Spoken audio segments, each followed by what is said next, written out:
जय हिंद मेरे प्यारे विद्यार्थियों। आइए हिंदी व्याकरण के इस नए वीडियो में आपका बहुत बहुत स्वागत है। मेरे प्यारे विद्यार्थियों, आज की मैं इस क्लास में आपको बताने वाला हूं व्यंजन वर्ण के बारे में। तो आइए, चाहे आप जिस क्लास में पढ़ते हो, अगर हमारी भाषा आपको समझ में आता है तो आपके लिए यह वीडियो बहुत इंपॉर्टेंट है।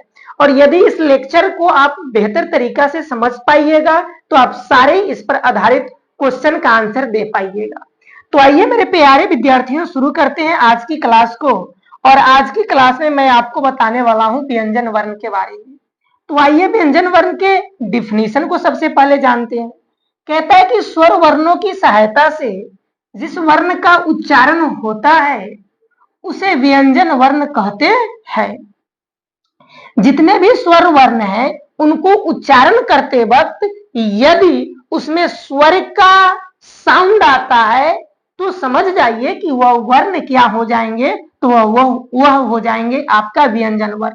जैसे आप बोल के देखिए, क, ख, ग, च, ज आदि, यह सभी वर्ण को जब आप बोलिएगा तो इसमें आपका किसका ध्वनि आएगा, तो यह इसमें आएगा आपका ध्वनि, स्वरों का ध्वनि आएगा। यदि स्वरों का ध्वनि आ गया तो वह आपका स्वर वर्ण नहीं होके वह व्यंजन वर्ण होंगे, क्योंकि व्यंजन वर्ण को बोलते वक्त स्वर का साउंड आता है। जैसे आप बोल के देखे, क ओ आता है, च ओ आता है।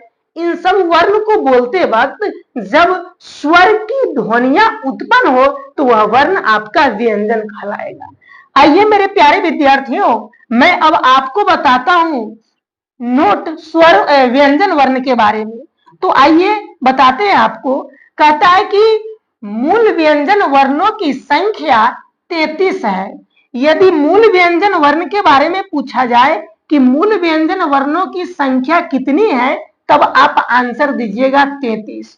और यह काउंट करने योग्य है, आप इसको काउंट कर सकते हैं क से लेके ह तक।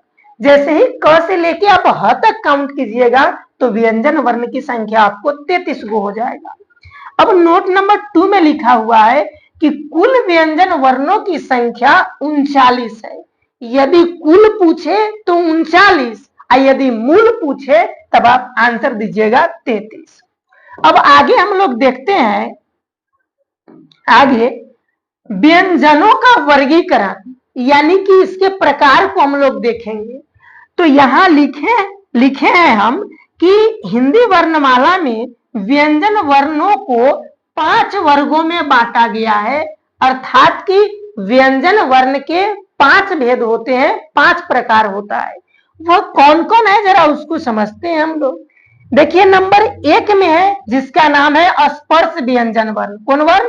स्पर्श व्यंजन वर्ण। नंबर दूसरा में है उसका नाम है अंतःस्थ व्यंजन। तीसरा में है उसका नाम है उष्म व्यंजन। चौथा है उसका नाम है संयुक्त व्यंजन। और पांचवा है उसका नाम है द्विगुण व्यंजन। अब आपको हम बताते हैं कि स्पर्श व्यंजन वर्ण को 5 वर्गों में बांटा गया है। क वर्ग, च वर्ग, ट वर्ग, त वर्ग और प वर्ग में।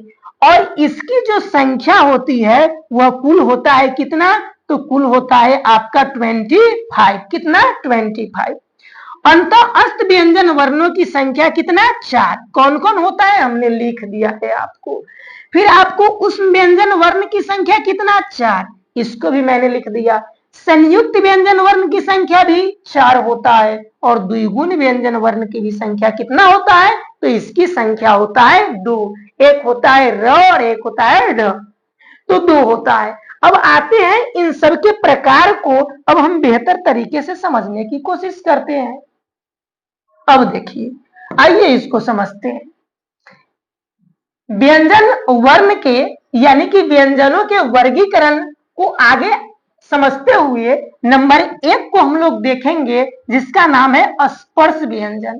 आखिर में स्पर्श व्यंजन कहते किसको हैं, जरा उसको हम लोग समझते हैं। कहता है कि जिन व्यंजनों के उच्चारण में हवा मुख के किसी न किसी भाग को छूकर निकलती है उन्हें स्पर्श व्यंजन कहते हैं। यानी कि जब फेफड़े के माध्यम से, मुख के माध्यम से जब ध्वनियां निकलेगी तो वह मुंह के किसी न किसी भाग को टच करेगी। यदि टच किया, स्पर्श किया, तब उसको हम लोग बोलेंगे स्पर्श व्यंजन वर्ण। और स्पर्श व्यंजन वर्ण को 5 वर्गों में बांटा गया है। एक का नाम है क वर्ग, दूसरा का च वर्ग, ट वर्ग, त वर्ग और प वर्ग में।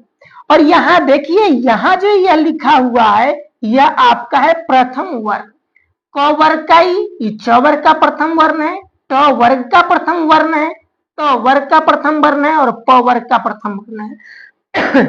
यह है आपका, यहाँ रुक जाइए, यहाँ का मिट गया है, मैं आपको यहाँ लिख देता हूं द्वितीय। 1 मिनट रुकिएगा, इसको हम लिख देते हैं आपको द्वितीय। द्वितीय यह जो आपका है वह आपका है द्वितीय वर्ण। यह है आपका तृतीय, यह है आपका चतुर्थ और यह है आपका पंचम वर्ण। ठीक है, अब देखिए, यह सभी जो आपको वर्ण दिख रहा है, इस वर्ण के उच्चारण स्थान से संबंधित भी एग्जाम में प्रश्न पूछे जाते हैं। तो आइए इसके उच्चारण स्थान को देखते हैं। इसके उच्चारण स्थान को हम लोग देखेंगे कि क वर्ग के जितने भी वर्ण है इसका उच्चारण स्थान होता है कंठ।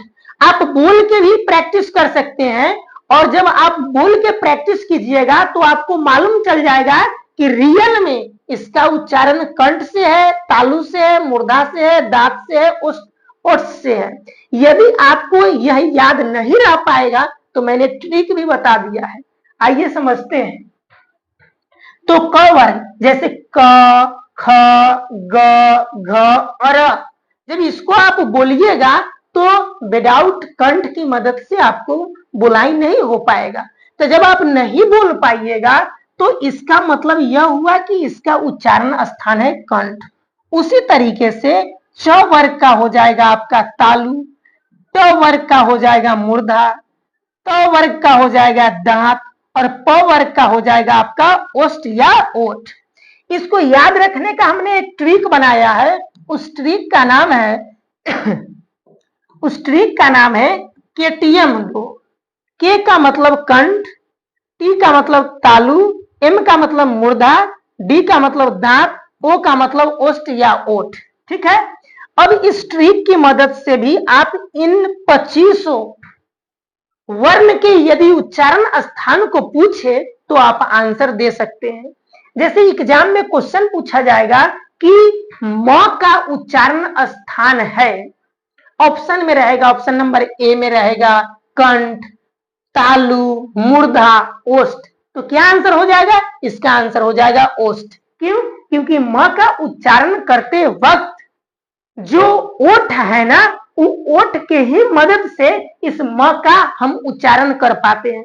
जैसे बोल के आप देखिए ना, प, फ, ब, भ, म, बिना ई ओठ के मदद से आप इस वर्ण का उच्चारण नहीं कर सकते हैं, और नहीं कर सकते हैं बिना उसके मदद से, अर्थात कि इसका ओठ से ही उच्चारण होगा, इसलिए इसका उच्चारण स्थान हो जाएगा ओष्ठ। अब आइए इससे संबंधित नोट को भी देखते हैं। कहता है कि स्पर्श व्यंजन वर्णों की संख्या कितना होता है? 25। ये भी एग्जाम में पूछा जाता है। इसके अलावा कि स्पर्श व्यंजन वर्ण को वर्गीय व्यंजन भी कहा जाता है, ये भी इंपॉर्टेंट है, इसको याद रखिएगा। तो आइए मेरे प्यारे विद्यार्थियों, आज की क्लास को मैं यहीं पे समाप्त करता हूं। फिर मिलते हैं नेक्स्ट वीडियो में। यदि आपको वीडियो पसंद आया तो अपने मित्रों के पास भी इस वीडियो के लिंक को निश्चित रूप से शेयर कीजिए। बहुत बहुत धन्यवाद।